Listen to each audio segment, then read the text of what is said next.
जय हिंद। बिहार दरोगा एडुटेरिया current affair के सीरीज के अंतर्गत हम लोग सेट 1 को पूरा कर लिए थे। आज सेट 2 है, प्रैक्टिस सेट 2, जिसमें 50 क्वेश्चन दिया गया है। चलिए क्वेश्चन को शुरू करते हैं। क्वेश्चन नंबर 1 है, आर्थिक समीक्षा 22-23 के अनुसार वित्त वर्ष 23-24 के लिए कितना आर्थिक वृद्धि दर अनुमानित की गई है?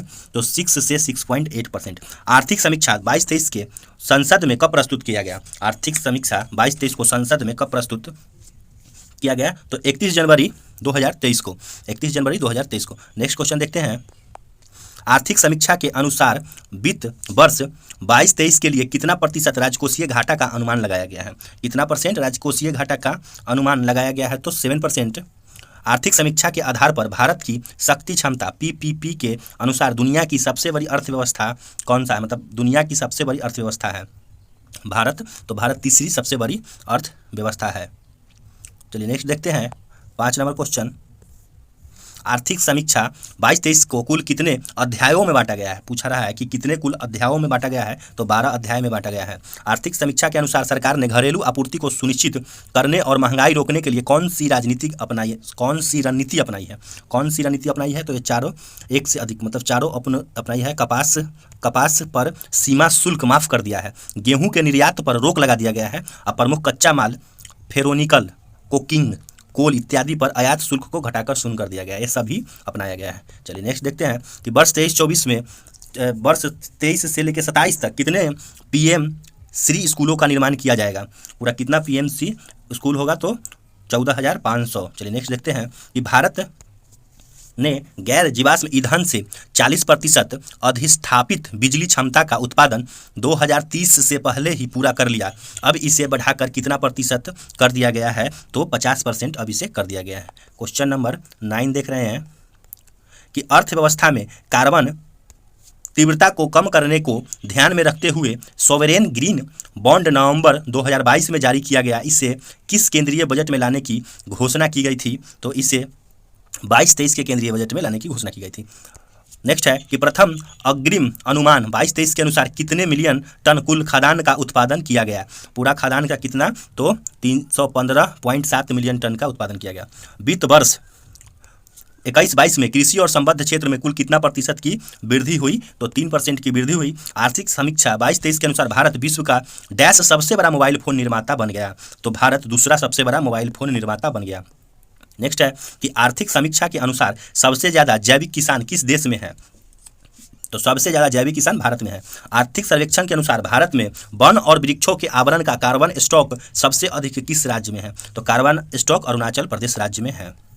आर्थिक समीक्षा के अनुसार दिसंबर 2022 के अंत तक भारत के पास $10 बिलियन अमेरिकी डॉलर विदेशी मुद्रा भंडार है। मतलब भारत के पास कितना बिलियन? तो 562.7 बिलियन विदेशी मुद्रा डॉलर में है, विदेशी मुद्रा का भंडार है। आर्थिक समीक्षा के अनुसार भारत दुनिया का डैश सबसे बड़ा विदेशी मुद्रा भंडार धारक है? सबसे बड़ा दुनिया का 6ठा विदेशी मुद्रा धारक है। आर्थिक समीक्षा के अनुसार सितंबर 2022 के अंत तक भारत पर विदेशी ऋण बिलियन अमेरिकी डॉलर में, मतलब कितना बिलियन अमेरिकी डॉलर में भारत पे ऋण है? तो भारत पे ऋण 610.5 बिलियन डॉलर है। नेक्स्ट क्वेश्चन नंबर 18 देखते हैं कि वित्त वर्ष 21-22 के दौरान देश में कितना विद्युत का उत्पादन हुआ? कितना विद्युत का? तो 17.2 लाख गीगावाट किलो घंटा। कुल विद्युत उत्पादन में द्वितीय सबसे बड़ा हिस्सा अक्षय ऊर्जा का आर्थिक समीक्षा के अनुसार कितना प्रतिशत है? इसका परसेंटेज पूछ रहा है, तो 27.5% है। चलिए नेक्स्ट देखते हैं। नेक्स्ट 20 नंबर क्वेश्चन कि वित्त वर्ष 21-22 के दौरान कुल कितना किलोमीटर राष्ट्रीय राजमार्ग सड़कों का निर्माण किया गया? वित्त वर्ष 2021-22 के अनुसार कुल कितना प्रतिशत राष्ट्रीय राजमार्ग सड़कों का निर्माण किया गया? तो 10,457 किलोमीटर। आर्थिक समीक्षा के अनुसार भारत में कुल टेली घनत्व कितना प्रतिशत है? टेली घनत्व है 84.8%। आर्थिक समीक्षा 22-23 के अनुसार भारतीय रेल मार्ग का कुल कितना विस्तार हुआ है? मतलब रेल मार्ग कुल कितना विस्तार हुआ है? तो 68,031 किलोमीटर। और भारतीय रेलवे विश्व का डैश सबसे बड़ा नेटवर्क है? तो भारतीय रेलवे विश्व का चौथा सबसे बड़ा नेटवर्क है। निम्नलिखित में से कौन सा कथन सत्य है? पूछ रहा है कि निम्नलिखित में से कौन सा कथन सत्य है? तो इसमें सभी सत्य है। वैक्सीन निर्माण में भारत प्रथम स्थान पर, कच्चा इस्पात उद्योग में भारत दूसरे स्थान पर, ऑटोमोबाइल क्षेत्र में भारत तीसरे स्थान पर। इनमें से सभी। विश्व बैंक के अनुसार वर्ष 2022 में विश्व में शीर्ष धन प्रेषण प्राप्तकर्ता देश कौन सा है, मतलब सबसे ज़्यादा धन प्रेषण करता देश कौन सा है, तो अपना भारत ही है। चलिए नेक्स्ट देखते हैं 26 नंबर क्वेश्चन कि आर्थिक समीक्षा के अनुसार अप्रैल से सितंबर 2022 तक भारत में एफडीआई टॉप 3 निवेश करने वाले देश कौन सा है। एफडीआई टॉप 3 निवेश करने वाला देश कौन सा है, तो सिंगापुर, सबसे ज़्यादा मॉरिशस, उसके बाद एफडीआई होता है फॉरेन डायरेक्ट इन्वेस्टमेंट।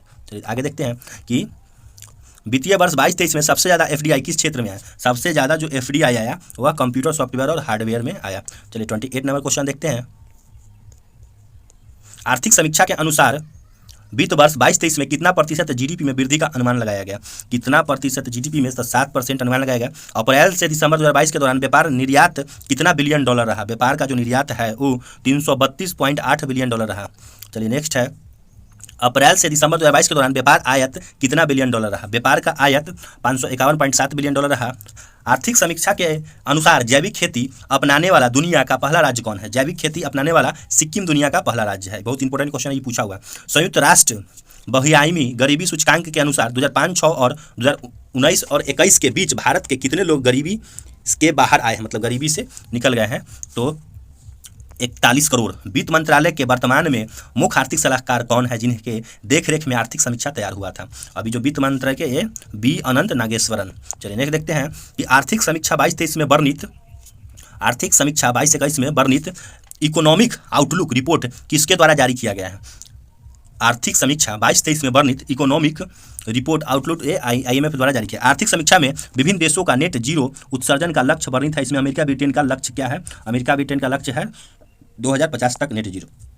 आर्थिक समीक्षा में उल्लेखित LIFE का पूर्ण रूप क्या है। LIFE का पूर्ण रूप है लाइफस्टाइल फॉर इन्वायरमेंटल, पर्यावरण के लिए जीवन शैली। चलिए नेक्स्ट देखते हैं 37 नंबर। आर्थिक समीक्षा के अनुसार आरबीआई ने पूरे वर्ष पॉलिसी रिपो दर में कितना आधार अंकों की वृद्धि की है। पॉलिसी रिपो दर में तो 225 अंकों की आधार में वृद्धि की है। 38 नंबर क्वेश्चन है कि वर्ष 22-23 के लिए मूलभूत कीमतों पर सकल मूल्य वृद्धि पर विचार कीजिए। अब इसमें विचार करना है कि सकल वृद्धि पर, तो कृषि पर 3.5% बढ़ा है, उद्योग पर 4.1 और सेवा पर, तो ये गलत है, तो हो जाएगा सी नंबर 1 और 2। कृषि पर 3.5 और उद्योग पर 4.1। चलिए नेक्स्ट देखते हैं 39 नंबर कि आर्थिक समीक्षा 22-23 के अनुसार निम्न में कथनों पर विचार कीजिए। फिर भारत का ई कॉमर्स में बाजार 2025 तक 18% बढ़ने की संभावना, ई सही है। भारत विश्व का 5वां सबसे बड़ा सेवा निर्यातक है, ये गलत हो जाएगा, इसका आंसर हो जाएगा केवल 1। चलिए नेक्स्ट देखते हैं आर्थिक समीक्षा 22-23 के अनुसार राष्ट्रीय हरित हाइड्रोजन मिशन से भारत किस वर्ष तक ऊर्जा के मामले में आत्मनिर्भर हो जाएगा। ऊर्जा के मामले में 2047 तक आत्मनिर्भर हो जाएगा। आर्थिक समीक्षा में उल्लेखित शब्द JAM का पूर्ण रूप क्या है, तो JAM का पूर्ण रूप है जन धन आधार मोबाइल, जन धन आधार मोबाइल। चलिए नेक्स्ट है आर्थिक समीक्षा में वर्णित मुद्रास्फीति दर पर विचार करें। तो इसका अप्रैल से विचार करना है, देखते हैं पूरा कि अप्रैल से दिसंबर 2022 के दौरान उपभोक्ता मूल्य सूचकांक पर आधारित मुद्रास्फीति 6.4 अनुमानित है, सही है।